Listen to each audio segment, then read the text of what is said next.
Hello नमस्कार, PRV किचनमध्ये तुमचे खूप खूप खूप मनापासून स्वागत आहे। आज मी तुम्हाला सिंहगडावर मिळणारी कांद्याची चटणी बनवून दाखवणार आहे।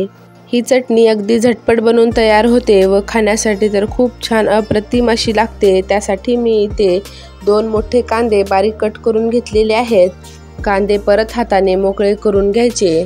सिंहगडावर ही चटणी बेसन व भाकरीसोबत दिली जाते।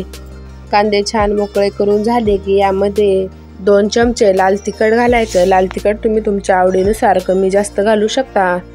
चवीनुसार मीठ घालायचं। लाल तिखट व मीठ घातल्यानंतर छान असं मिक्स करून घ्यायचं। कांद्याला सर्व बाजूने लाल तिखट लागलं पाहिजे।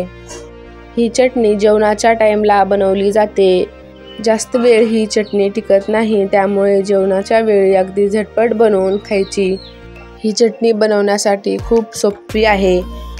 कांदा व्यवस्थित मिक्स करून झाला की आता याला तडका देण्याची तयारी करू।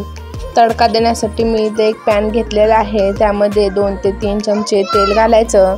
तेल एकदम कडकडीत गरम करून घ्यायचं।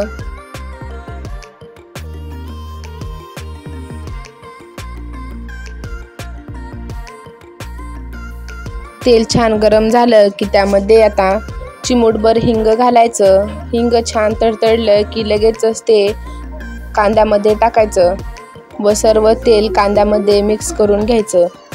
इथे आपली सिंहगड स्टाईल कांद्याची चटणी बनवून तयार झालेली आहे। व्हिडिओ आवडला असेल तर व्हिडिओला लाईक करा, शेअर करा व चॅनलवर नवीन असाल तर चॅनलला सबस्क्राईब करायला विसरू नका।